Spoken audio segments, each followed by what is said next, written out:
بسم اللہ الرحمن الرحیم۔ ناظرین و سامعین السلام علیکم۔ یہ ایک ایسے نوجوان کی کہانی ہے جو ٹیبل ٹینس کا صف اول کا کھلاڑی بننا چاہتا تھا اور تعلیم میں اس کی دلچسپی صرف فائن آرٹس کی ڈگری کے حصول تک تھی۔ اس صورتحال میں اگر کوئی اس نوجوان سے یہ کہہ دیتا کہ تم اپنے دور کے ورلڈ کلاس کرکٹرز کے ساتھ کھیلو گے تو کیا اس سے بڑا کوئی مذاق ہو سکتا تھا؟ لیکن پھر کچھ ہی عرصے کے بعد سب کچھ بدل گیا۔ وہ نوجوان جو کرکٹ محض وقت گزارنے کے لیے کھیل رہا تھا، کرکٹ کی دنیا کا نامور اور کامیاب کھلاڑی بن گیا۔ اس نے اپنی سوانح حیات میں لکھا ہے کہ ہم لاہور ماڈل ٹاؤن میں رہا کرتے تھے اور میرے والدین ہم بہن بھائیوں کی تعلیم کے معاملے میں بہت سخت تھے، اسی لیے انہوں نے ہمیں اچھے اسکول میں داخل کروایا اور تمام ضروری سہولتیں فراہم کیں۔ لیکن جب وہ 12 سال کا تھا تو اس کے والدین کے درمیان علیحدگی ہو گئی اور وہ والدہ کے ساتھ مزانگ میں نانی کے گھر رہنے لگا تھا۔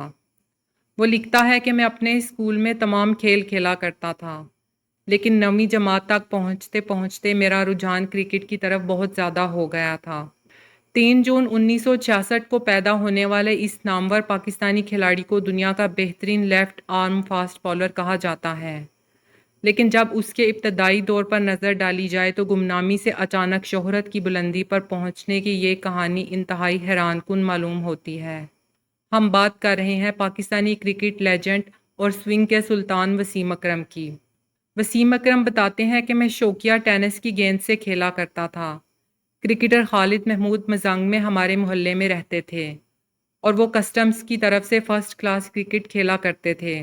ایک دن خالد محمود مجھے اپنی سائیکل پر بٹھا کر اپنے کلب لدھیانہ جم خانہ لے گئے اور بعد میں بھی وہ مجھے کئی روز تک باقاعدگی سے سائیکل پر وہاں لے جاتے رہے۔ وہاں انہوں نے کوچ صدیق خان اور سعود خان سے کہا کہ یہ لڑکا اب آپ کے حوالے۔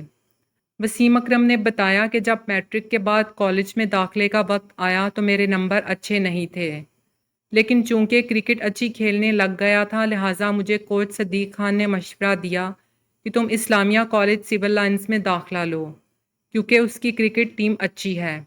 وسیم اکرم بتاتے ہیں کالج میں داخلہ تو مل گیا لیکن پہلے سال کھیلنے کا موقع ہی نہیں مل سکا کیونکہ کالج ٹیم کا کپتان بھی لیفٹ آرم تیز بالر تھا، اس لیے وہاں میں 12واں کھلاڑی ہی بنا رہا۔ جب سیکنڈ ایئر میں پہنچا تو مجھے کالج کی ٹیم کی طرف سے کھیلنے کی ضرورت ہی پیش نہیں آئی کیونکہ اس وقت تک میرا پاکستانی کرکٹ ٹیم میں بلاوا آ چکا تھا۔ جون 1984 میں لاہور جم خانہ کے خلاف ایک میچ میں وسیم اکرم نے 4 کھلاڑی آؤٹ کیے جن میں رمیز راجہ اور انتخاب عالم کی وکٹیں بھی شامل تھیں، جس کے نتیجے میں ان کا نام سابق فاسٹ بالر خان محمد کے ٹیلنٹ ہنٹ سمر کیمپ میں شامل کر لیا گیا تھا۔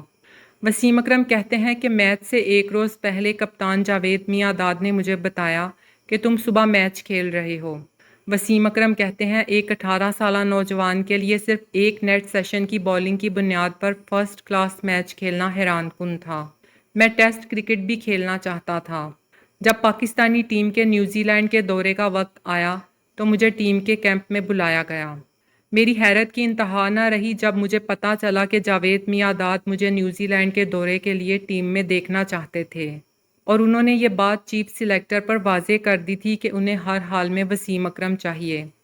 جان کریس نے اپنی کتاب میں وسیم اکرم کی سادگی کا ذکر کرتے ہوئے لکھا ہے کہ جب ان کا نام نیوزی لینڈ کے دورے کے لیے ٹیم میں آیا تو انہوں نے کپتان جاوید میاں داد کو فون کر کے پوچھا کہ دورے میں انہیں کتنے پیسوں کی ضرورت پڑے گی اور وہ کتنے پیسے اپنے ساتھ رکھیں۔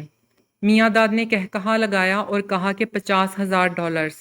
وسیم اکرم گھبرا گئے، انہیں یہ بھی نہیں پتا تھا کہ پاکستان کرکٹ بورڈ کھلاڑیوں کو پیسے دیتا ہے۔ اگر آپ کو زینب نامہ کی ویڈیوز پسند آ رہی ہیں تو انہیں لائک کریں، شیئر کریں، کمنٹ کریں اور مزید آنے والی ویڈیوز کے لیے چینل کو سبسکرائب ضرور کریں۔ شکریہ۔